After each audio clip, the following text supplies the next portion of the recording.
Well, viewers, the other fault line we are decoding on today is one in Pakistan. Pakistan's rulers are dropping bombs from Chinese jets.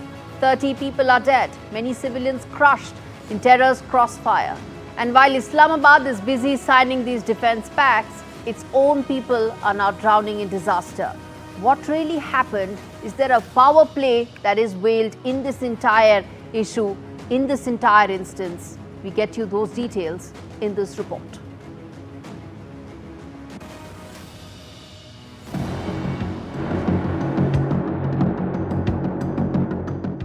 In the dead of the night, around 2 a.m. to be precise, the sky over Khyber, Pakhtunkhwa tore open once again. Chinese-made JF-17 fighter jets, operated by Pakistan, dropped 8 deadly LS-6 precision bombs on a village in the Tira Valley. Islamabad claims it was targeting a bomb factory run by the Tehreek-e-Taliban. But the bodies pulled from the rubble, 30 in total. Well, they were civilians, women, children, entire families. Locals say mosques and homes were flattened. The Pakistani Air Force says it had intelligence. But one question lingers.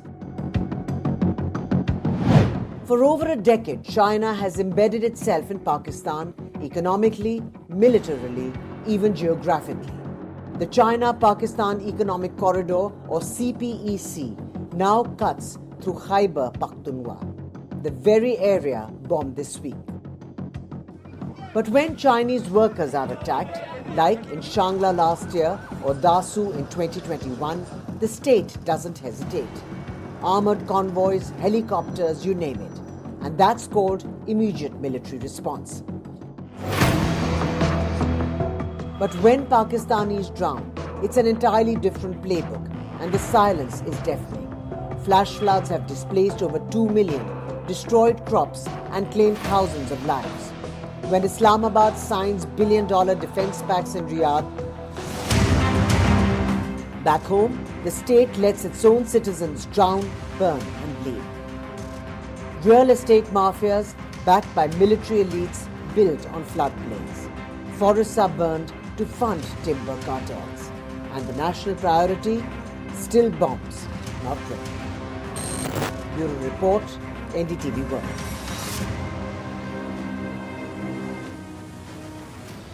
Viewers, made in China bombs dropped in Pakistan from made in China jets by Pakistan.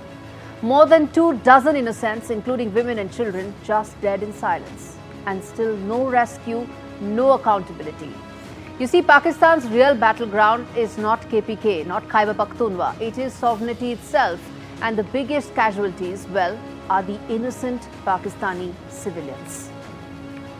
Let's get you now details of exactly what was used, the weaponry that was used to bomb its own civilians. What exactly did Pakistan use? First and foremost, JF-17 fighter jet that was used, and this has details of what exactly were the specs as far as the weaponry that was used. The JF-17 fighter jet has a maximum speed of 1200 miles per hour. It flies at 50,000 feet. It in fact has 7 hard points and Chinese missiles, and upgraded for Beijing's payloads, and in terms of a joint badge and single command. So why am I telling you about all these points? Because this is military grade fighter jets being used by Pakistan to bomb its own people.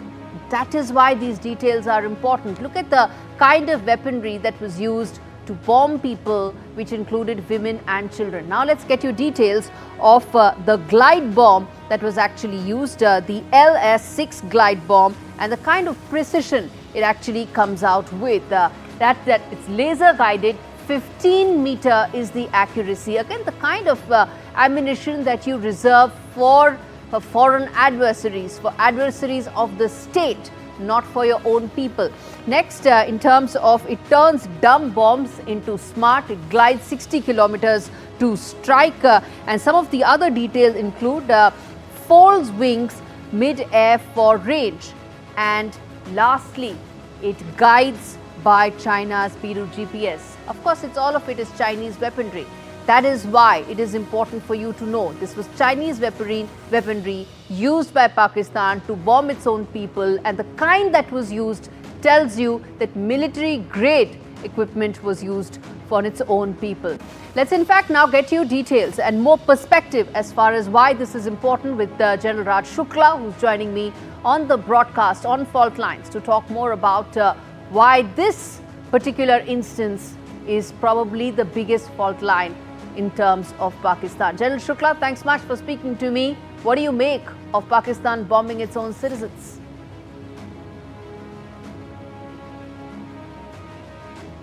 Challenges in KPK, Baluchistan, these cross-border linkages from Afghanistan, they are getting ahead of the Pakistani state. And when the challenges multiply and they get ahead, you will see this. The use of the force will be oppressive. It will be excessive. When you are in control, the response with the use of force will be calibrated and balanced. So in the instant case, look what happens. 12 Pakistani soldiers are ambushed in South Waziristan, I think a day earlier, so the state has to respond. You get some information that there are some terrorists in some hideouts. They turn out to be homes. You target them. You miss the target. Poor intelligence. You hit a bomb-making factory that explodes, and 30 innocent people, including women and children. A brutal, heinous massacre occurs. And so this is the signs of the state getting out of control. दूसरी बात आप देखिए, I was startled. You use your frontline aircraft, J-17s and LS-6 bombs to do this kind of targeting. I've commanded a division in Baramulla. The Indian Army has spent so many years in the valley. We have never gone beyond arms at the most rocket launchers. One isolated instance in Mizoram in the 1960s. Use of air, leave alone fixed wing. We have not used rotary wing. उसका भी इस्तेमाल सिर्फ casualty evacuation वगैरह के लिए होता है या surveillance के लिए. So this whole, leveraging of force is excessive, oppressive. When you hit women and children, it is cowardly, it is dastardly. Yes, indeed, which is why those weaponry needed to be pointed out in detail. General Shukla, then which brings me to ask you, the security risk that lies ahead for India in this entire KPK region. From the security lens, I am very clear that Pakistan has not given up its pursuit of terror. In fact, they are exporting it to our eastern flank. अगर आप बांग्लादेश में देखें, the DGISI has traveled 2-3 times. The forces of Islamism are emerging. DGISPR both have said that the next terror attacks will be from the east. You have the Islam Chhatra Shibir winning the varsity polls in Dhaka. So a new national security reality to include very, potent terror challenges emerging from the east. तो हमको west or east दोनों से terror का खतरा है. We really have to step up our game, and a lot of it is happening, but we have to be vigilant. I can tell you that the whole border along our northeast must be fenced now, and we must earmark battalions to take care of that. नहीं तो LC वाली जो समस्या है वहां भी हो जाएगी. So Pakistan is playing this, आप खुद तो तबाह हो रहे हैं, and they are also getting destruction and into the neighborhood. We have to be very vigilant. Another actor which we must really watch is Turkey. It has these, ambitions of neo-caliphatism. Erdogan is on record to say that we will take our influence beyond Europe. And they are actively aiding and abetting Pakistan, Bangladesh, Sri Lanka, Nepal in military terms. So we have to be really vigilant. What about the entire Pakistan-Afghanistan border? With the volatility in KPK, in Khyber Pakhtunkhwa, it is going to spill over to the Pakistan-Afghanistan border as well. Your thoughts?